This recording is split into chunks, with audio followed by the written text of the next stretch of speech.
The hearing room was humming with anticipation long before the session began. The topic, judicial overreach and political influence on federal decisions, had already stirred heated debate in recent weeks.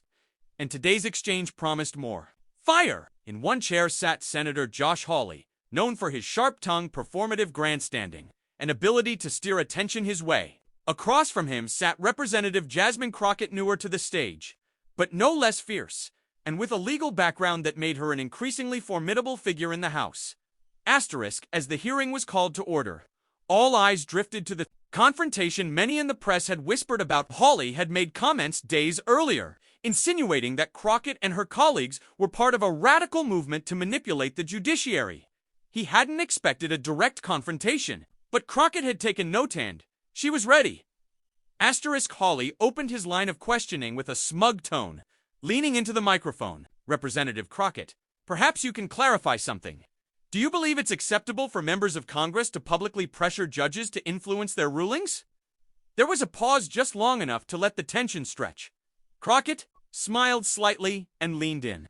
Senator, I believe what's unacceptable is pretending that accountability and intimidation are the same thing. A murmur rippled through the room. Unbothered, Hawley pressed on, attempting to narrow the focus. Suggesting that Democrats were waging a coordinated campaign to discredit the judiciary, he cited vague examples and leaned into emotionally charged rhetoric. It was classic Hawley broad strokes and insinuations, but this time, his opponent didn't flinch. Respectfully, Senator, Crockett said, flipping through a binder. With color-coded tabs, if you're going to accuse me or my colleagues of undermining judicial integrity, I suggest you provide actual evidence instead of sound bites. What you're offering here is conjecture dressed as outrage. That line hit hard. The hearing room, often dry and procedural, was suddenly electric. Staffers exchanged glances. Journalists typed faster. The C-SPAN live-stream chat began to surge. Hawley shifted in his seat. Are you saying my concerns are invalid? I'm saying your concerns lack foundation, Crockett replied. Calm and unwavering. This is not about concerns. This is about control, about using your position to create fear where there is no wrongdoing, and I won't let you use my name to do it. Then came the moment everyone would talk about. Hawley, clearly irritated, interrupted her mid-sentence. Let me remind you, Representative, that I'm the one asking questions here. Crockett leaned back for a beat, then forward, locking eyes with him. And let me remind you, Senator, that I'm here to answer, not to be lectured. There was a beat of silence. It wasn't dramatic in the theatrical sense. Was clean, cutting, and surgical. Crockett began citing rulings, previous hearing transcripts, and even Hawley's own public statements that contradicted the narrative he was trying to spin. He tried to pivot, but each time she blocked it calmly, factually, precisely. As she spoke, a few seconds of video were clipped by a political influencer watching the live stream and posted to X, formerly Twitter, with the caption, Crockett just turned Hawley into a meme. Watch this. That video garnered over 2 million views within the first hour. Inside the room, Hawley looked increasingly frustrated. He tried one final jab, pointing to alleged hypocrisy within Crockett's party and accusing her of deflection. But she didn't even raise her voice. I'm not deflecting, she said plainly. I'm defending the truth. There's a difference, one you seem intent on ignoring. And just like that, it was over. Hawley's time had run out. The chairman moved on to the next speaker, but the energy in the room hadn't settled. Something had changed. As Crockett organized her papers, a nearby aide whispered something in her ear and smiled. She didn't acknowledge the buzz. She just nodded, set her jaw, and prepared for the next question as if dismantling a sitting. Senator's argument in real time was just another part of the job. Outside, the internet was already ablaze. TikTok had taken the clip and layered it with dramatic music. Instagram Reels turned it into a highlight moment. Even late-night hosts were already drafting segments. But for Crockett, it wasn't about the spotlight. It was about setting the record straight and showing once and for all that no amount of posturing could defeat clarity, courage, and the power of facts. The hearing adjourned, but the moment refused to fade. Outside the Capitol, a throng of reporters waited, cameras rolling, hoping to catch even a flicker of comment from either party. Senator Hawley exited first, his expression tight. He offered a few generic remarks about partisan attacks and judicial respect, but he didn't stop for questions. A few journalists chased him to his car, pressing him on the viral video already tearing through social media, but he dismissed it with a wave of his hand. "I'm not concerned with internet theatrics," he said flatly. Jasmine Crockett, however, took her time. She didn't storm out or hold a flashy press conference. Instead, she stopped at the top of the steps and faced the cameras. Posture calm, voice even. "I believe in accountability," she began. "And that includes holding each other to facts, not fiction. That's what today was about. I wasn't there to make a moment, I was there to stand for truth. It was short, deliberate, and powerful, and it resonated." Back in her office, Crockett finally exhaled.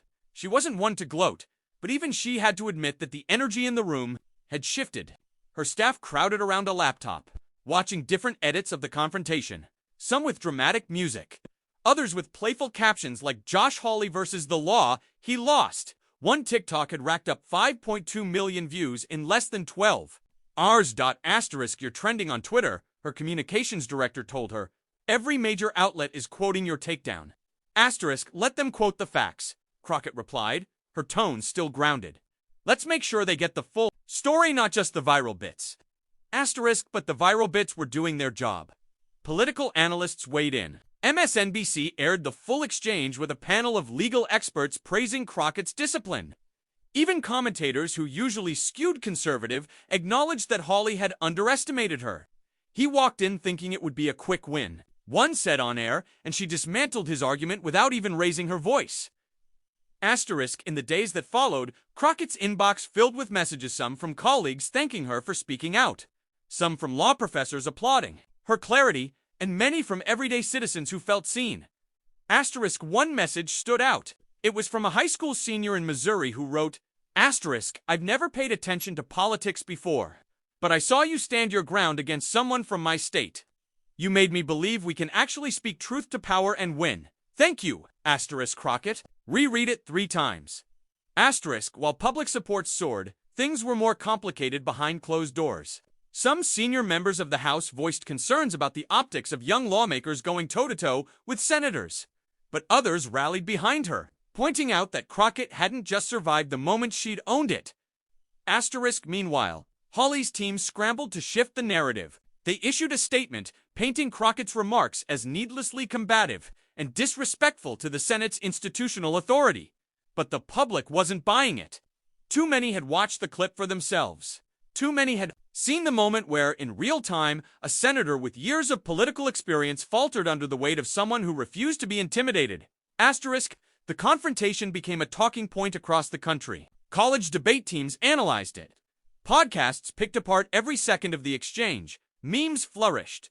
One particularly popular one showed Crockett holding a gavel like Thor's hammer, with the caption, "Order in the House and the Senate." But despite the spotlight, Crockett remained focused. She declined multiple offers for cable news interviews. Instead, she spent her time diving back into committee work, preparing for another round of oversight briefings. "I'm not here to go viral," she told her staff one morning. "I'm here to govern. If we do that right, the rest takes care of itself." Still, the impact of her performance couldn't be denied. It reignited conversations about decorum, about power dynamics in hearings, and about how younger lawmakers, especially women of color, were often underestimated in Washington until they made headlines. 1 week after the hearing, a House Judiciary subcommittee voted to revisit a policy Crockett had been championing quietly for months. It passed without major oppositions, some say, because those who might have resisted were now a bit more hesitant to challenge her directly. And so, while the internet would remember her takedown of Josh Hawley as a viral sensation, inside the halls of power, the takeaway was different.